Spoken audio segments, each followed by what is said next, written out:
মাননীয় বিধায়ক সিদ্দিক আহমেদ সাহেব এই নির্বাচনে 9 তারিখ নির্বাচন অন্তত পক্ষে 6-7 তারিখ থেকে উনি আমার পক্ষে প্রচার করবেন।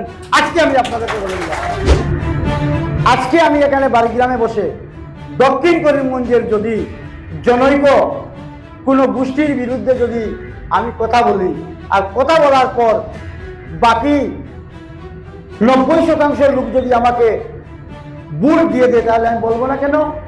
এটাই তো রাজনীতি।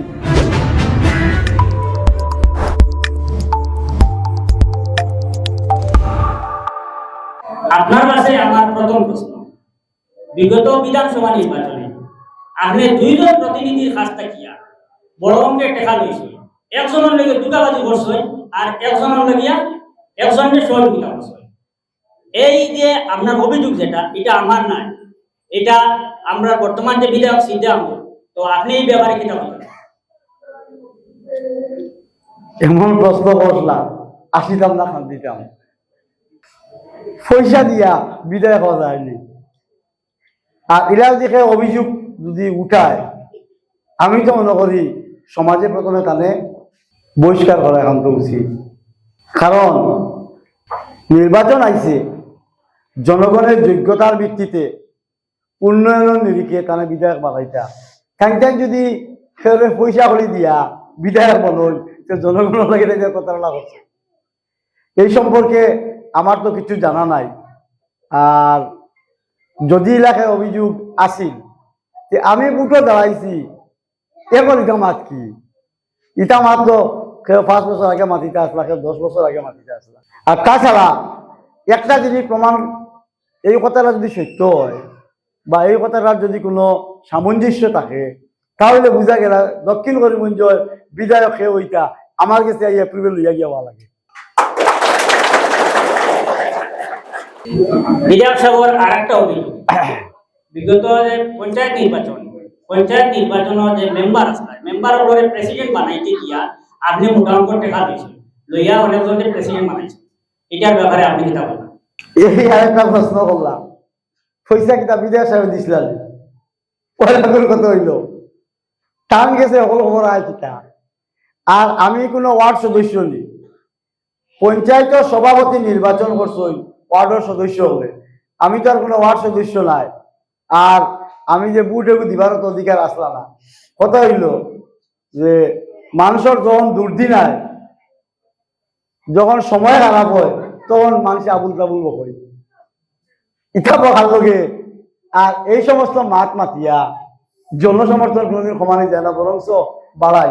আর ই কথাটা মাতিয়া যেও আপনারা কই বা যে বিধায়কে কইসই, বুঝা গেল যে দক্ষিণ করিমগঞ্জের শেষ কথা ইকবাল হোসেনের কথায় দক্ষিণ করিমগঞ্জের সমস্ত সিদ্ধান্ত।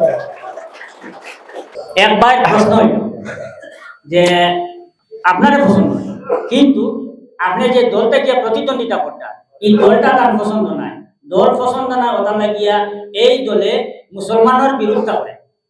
আপনি এই দল না নিয়া তৃণমূলটা কিন্তু আনলে ভাল না, মানে আপনি এই দল পছন্দ করলা কেন? কথাটা হইল যে যার নাই কোনো গতি তার লাগি হেমগতি, যার নাই কোনো মূল তার লাগি তৃণমূল।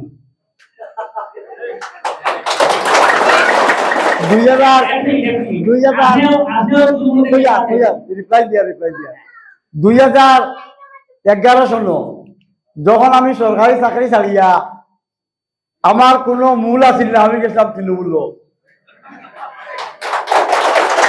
কি সময় যদি অন্য কেউ তৃণমূল লইয়া আইতা, তে বুট পাইলাও আই আলি। আর আমি ইকবাল হোসেন তৃণমূল লইয়া আওয়ায় দক্ষিণ করিমগঞ্জের মানুষে প্রায় 24,000-এর মতো বুট দিছই। এবার আরেক নেতা তৃণমূল লইয়া দিছই, থাম দেওয়া কিতা কইতাম, টাইম তো হারছই বহুত বাজার খাইয়া। আর শেষ বাজারও দেখাল যার নাই কোনো মূল টান তৃণমূল, টাইম তৃণমূল লইয়া আপনার কাছে ইয়া দিছে। আপনার প্রশ্ন করছই যে আমি মানুবালা দল খালা। কথা হইল একজন মানুষ সর্বগুণ সম্পন্ন, সর্বদিক দিয়া গুণী হইতে পারে না, দুষে গুণে মানুষ।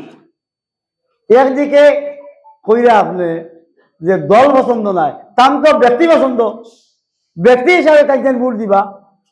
আর যেহেতু আসামের সরকার ও দলের চলে, আপনি মানেনি আপনার দরবার কোনোদিনও না। জনগণে যখন যে প্রশ্ন করবো তার উত্তর দেওয়া উচিত।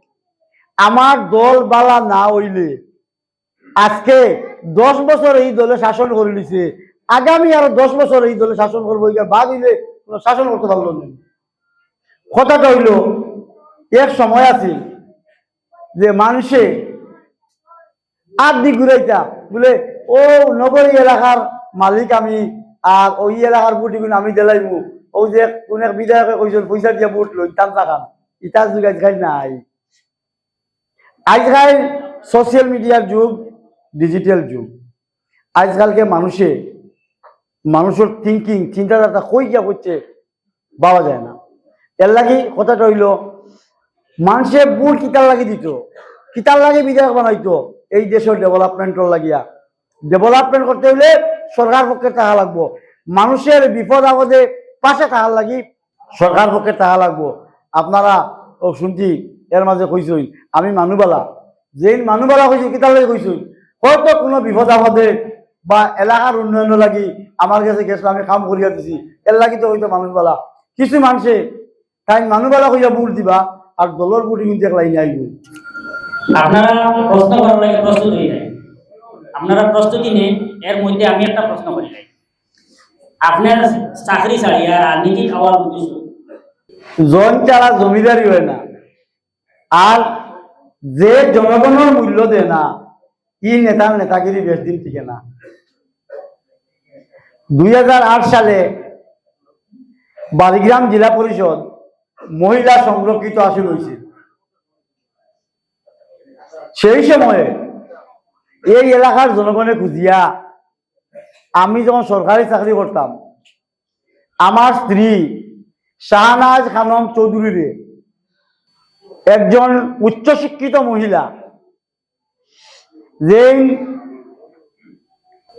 Bachelor of arts BA with gold medallist, যার বাবা ধর্মনগরের মতো একটা জায়গায় 6 বারের এমএলএ, 2 বারের মন্ত্রী আসলা, ও সেই রাজনৈতিক পরিবারের মেয়ে হিসাবে এই এলাকার জনগণে যখন আমার উপরে চাপ সৃষ্টি করছিল, তখন আমার শ্রী শাহনাজ খানমরে এখানে প্রার্থী দেওয়া হয়েছিল। সেই সময়ে মাননীয় বিধায়ক সিদ্দিক আহমদ সাহেব আর সরকার আছিল কংগ্রেসের, তাই ক্যান্ডিডেট হাজারি যাইয়া নমিনেশনের আগের দিন আটটা কই তাই তো টিকেট দিতে পারতা নাই।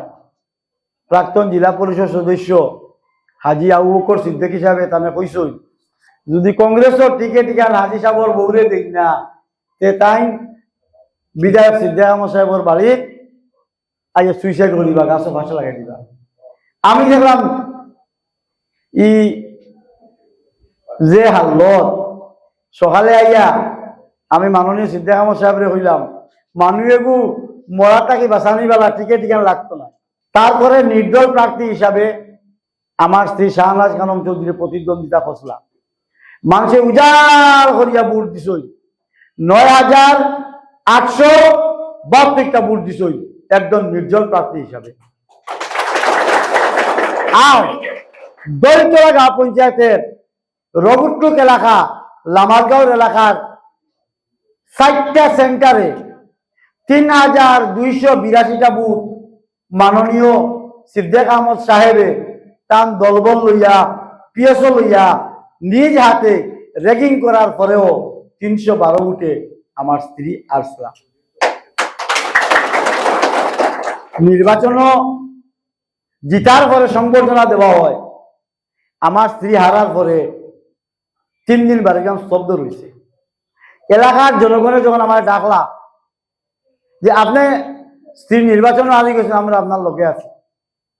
বাড়িগ্রাম এমই স্কুলের মাঠও একটা সভা হয়েছিল, প্রায়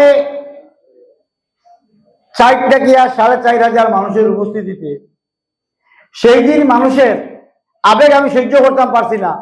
আমি মানুষের কথা দিছিলাম, আমি ইকবাল হোসেন যতদিন বাঁচিয়া থাকবো আপনার ভোটর এবং প্রত্যেকজন 12 গ্রাম জেলা পরিষদ এলাকার যারা সম্মানিত ভোটার সবার সম্মান রক্ষার থাকে যে ল্যাংতে যাইতে লাগে আমি যাইব। আমার কাছে চাকরি বড় নাই, আমার কাছে জনগণের দোয়া আশীর্বাদ আমার কাছে বড়।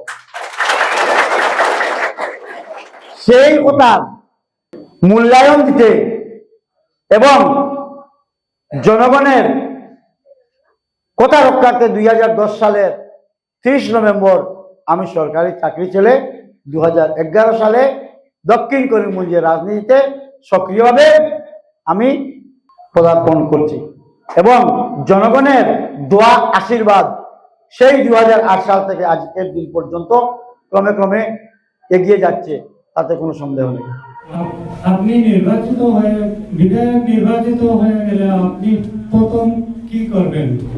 একটা কথা বলি, কোন বুথে রন করইল আটক মিলেছিল আছে না ছিল এখান যে বুথে রন করইল আটক মিলেছিল।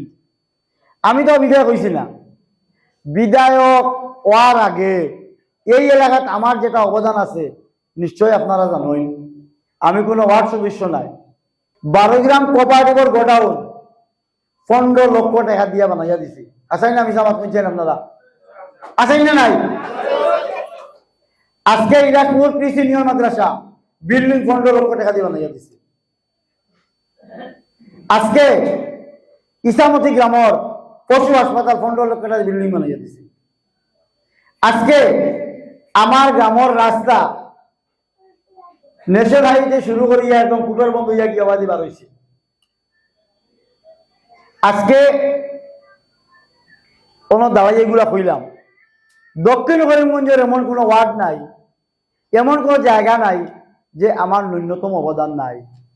কোনো কানো গেলে পাইবা স্কুল বিল্ডিং, কোনো কানো পাইবা মসজিদ, মাদ্রাসা, টিউবওয়েল, তারা পাম্প সহ বিভিন্ন ধরনের উন্নয়ন কাজ আমার দ্বারা করা সম্ভব হইবে। আর যদি আমি বিধায়ক হই তাহলে বিগত দিনে যারা দক্ষিণ করিমগঞ্জের বিধায়ক হইছেন তার থেকে অনেক বেশি কাজ আমি করতাম পারবো, কারণ আমি পঞ্চায়েত এন্ড রুরাল ডেভেলপমেন্ট উন্নয়ন বিভাগে দীর্ঘ 18 বছর চাকরির অভিজ্ঞতা নিয়ে আমি রাজনীতিতে আইছি। আমার প্রশ্ন হইল, আপনি সরকারের পক্ষের মানুষ এবং আপনি যে সরকারের পক্ষে, সেই সরকার বিগত দিনে প্রায় 400টি স্কুল বন্ধ করেছে, সেই সময় আপনার ভূমিকা কি ছিল? এই সরকার স্বচ্ছ ভাবমূর্তি সম্পন্ন সরকার। আপনারা জানেন যে কংগ্রেস সরকারের সময় অনেক অনিয়ম হয়েছে, অনেকগুলা স্কুলও স্টুডেন্ট 7 জন আর টিচার 17 জন। অনেকগুলা স্কুল এক এলাকার মধ্যে পার্শ্ববর্তী স্কুল, স্টুডেন্টের সঙ্গে টিচারের কোনো মিল নাই। এরাও কিছু জায়গা আছে, এরাও কিছু স্কুল আছিল যে স্কুলগুলাতে শিক্ষক হল নিয়মিত যাইতেও না। সরকারে সিদ্ধান্ত লয় জনগণের স্বার্থে, সরকারের যেগুলা সিদ্ধান্ত লয় সার্ভের মাধ্যমে, জনভিত্তির মাধ্যমে, জনগণের মতামতের ভিত্তিতে এবং জনগণের হিতে, জনগণের উপকারে যে ধরনের সিদ্ধান্ত লওয়ার প্রয়োজন হয় সেটাই সিদ্ধান্ত লয়। কারণ যে সরকার গঠন হয় সেই সরকার জনগণের ভোটের মাধ্যমে বিধায়ক নির্বাচিত করা হয়, এখান থেকে গিয়া মিনিস্ট্রি করা হয়, মিনিস্ট্রির মাধ্যমে সরকার চলে। 400টা যে স্কুল আপনারা দেখবেন, এই 400টা স্কুলের বিলুপ্তির কারণে শিক্ষার মান সেই দিনের কথা চিন্তা করলে আজকের দিনে অনেকটা এগিয়ে গিয়েছে। প্রথমে আমি মিত্রজোটের এজিপি বিজেপির মাননীয় ইকবাল হোসেন সাহেবকে একটি কথা বলতে চাই বা একটি প্রশ্ন করতে চাই। আপনি মিত্রজোটের প্রার্থী হয়েছে এবং আপনার সেই মিত্রজোটের প্রধান শরিক দল বিজেপির মুখ্যমন্ত্রী ডক্টর হিমন্ত বিশ্ব শর্মা আমার ধর্মকে নিয়ে, মুসলিম সংখ্যালঘু ধর্মকে নিয়ে বিভিন্ন কুকথা বলছে। আপনি কি এটাকে সমর্থন করেন এবং আপনার অবস্থানটি স্পষ্ট চাই? অত্যন্ত গুরুত্বপূর্ণ কথা এবং প্রশ্ন। রাজনীতিতে চিরশত্রু আর চিরমিত্র বলে কোনো কথা নেই। রাজনীতিতে শেষ কথা, আমি রাজনীতি করব, নির্বাচনে দাঁড়িয়েছি, আমাকে জিততে হবে। আমার দল রাজনীতিতে এসেছে, আমার দল সরকার গঠন করতে যে ধরনের কথা বলার প্রয়োজন আমি বলবো। আপনি যে কথাটা বলছেন যে এক সময়ে আমরা যারা মুসলিম সম্প্রদায়ের মানুষ মাননীয় বদরুদ্দিন আজমল সাহেবের প্রতি আকৃষ্ট হয়ে উন্নয়নের কথা চিন্তা না করে আমরা কি করতাম, এই ইউডিএফ এর দিকে ভোট দিয়ে দিতাম। বিভিন্ন সমষ্টি থেকে বিধায়ক নির্বাচিত হতেন। সেই হিসাবে রাজনীতির স্বার্থে যদি মাননীয় মুখ্যমন্ত্রী দু চারটি কথা বলেন, সেটা রাজনীতির স্বার্থে বলেন, অন্তর দিয়ে নয়। আজকে আমি এখানে বাড়িগ্রামে বসে দক্ষিণ করিমগঞ্জের যদি জনৈক কোনো গোষ্ঠীর বিরুদ্ধে যদি আমি কথা বলি, আর কথা বলার পর বাকি 90% লোক যদি আমাকে ভোট দিয়ে দেয়, তাহলে আমি বলবো না কেন? এটাই তো রাজনীতি। মাননীয় মুখ্যমন্ত্রী যদি বিশেষ করে ইকবাল হোসেনের বিরুদ্ধে দুই একটি কথা বললে সমস্ত করিমগঞ্জ জেলার মানুষ ওনাকে উজাড় করে ভোট দিয়ে দেয়, কেন বলবেন না? এটাই তো রাজনীতি। সেই জন্য উন্নয়নের ক্ষেত্রে আপনারা বলুন যে উন্নয়নের ক্ষেত্রে মাননীয় মুখ্যমন্ত্রী কোন জাতিকে, কোন ধর্মকে এই কথা বলেছেন যে ওনারা মুসলিম ধর্মাবলম্বী মানুষ, ওনাদেরকে অরুণোদয় দেওয়া হবে না, ওনাদেরকে চাকরি দেওয়া হবে না, ওনাদেরকে ডেভেলপমেন্ট থেকে বঞ্চিত করা হবে? সেই কথা তো কখনো বলেননি। উন্নয়নের সাথে সবকা সাথ সবকা বিকাশ। আজকে চাকরির ক্ষেত্রে আমি সংক্ষেপে আপনাকে একটা কথা বলি।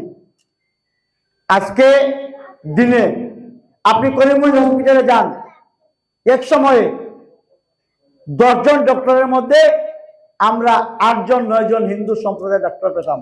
আমি এখানে বসে চ্যালেঞ্জ জানাচ্ছি আপনাদেরকে, আজকে আপনারা যান করিমগঞ্জ সিভিল হসপিটালে, আজকের শ্রীভূমি হসপিটালে, যদি 10 জন ডাক্তার পান, তার মধ্যে 60 জন মুসলমান ডাক্তার পাবেন, সেখানে সার্ভিস দিচ্ছেন। আজকের দিনে যেভাবে এসিএস আইএস থেকে শুরু করে ডক্টর ইঞ্জিনিয়ার যেভাবে এই সরকারের দিনে হচ্ছে, তা আমরা স্বপ্নে ভাবতে পারিনি। তার মানে আপনি এটা বোঝাতে চেয়েছেন যে ক্ষমতার জন্য সাম্প্রদায়িক কথা বলা উচিত? সাম্প্রদায়িক কথা এক জিনিস, আজকে রাজনীতির জন্য স্পষ্টত আপনারা জানেন আজকের দিনে মাননীয় বিধায়ক সিদ্দিক আহমেদ সাহেব রাজনীতি থেকে অবসর নিচ্ছেন। উনি যে সমস্ত কথা আমার বিরুদ্ধে বলছেন, যাকে এই এলাকার মানুষ দীর্ঘ 5 বার নির্বাচিত করেছে, আজকের দিনে উনি নির্বাচন থেকে ইস্তেফা দিয়েছেন, নির্বাচন থেকে অবসর নিয়েছেন। উনি আর ভোট খেলবেন না, উনি আর বিধায়কে হিসাবে প্রতিদ্বন্দ্বিতা করবেন না। তাহলে জনগণ নিয়ে কেন চিনিমিনি খেলছেন? সেটাই রাজনীতি। সেখানে সাম্প্রদায়িকতার কথা নয়, সেখানে হিংসার কথা নয়। আমি সেকে বলবো, সিদ্দিক আহমেদ সাহেব আমাকে নিয়ে সাম্প্রদায়িক দাঙ্গা করছেন? কখনোই না। সাম্প্রদায়িক কথা বলছেন? কখনো না। উনি রাজনৈতিকভাবে কিভাবে ফায়দা তুলতে পারে সেটাই নিয়ে উনি বিভিন্নভাবে আবুল কাবুল করছেন। আপনি যেটা সিদ্ধাম সাহেবের বিরুদ্ধে বলছেন, আবার সিদ্ধাম সাহেব আপনার বিরুদ্ধে যেটা বলছেন, এটা যদি রাজনীতি হয়, আসল সত্য এখানে কিছু নাই। দেখেন, রাজনীতিতে প্রথমেই বলেছি পার্মানেন্ট শত্রু বলে কিছু নেই, পার্মানেন্ট মিত্র বলে। দেখেন, আমি আপনাদেরকে আশ্বস্ত করে বলছি, মাননীয় বিধায়ক সিদ্দিক আহমেদ সাহেব এই নির্বাচনে 9 তারিখ নির্বাচন, অন্তত পক্ষে 6-7 তারিখ থেকে উনি আমার পক্ষে প্রচার করবেন। আজকে আমি আপনাদেরকে বলে দিলাম।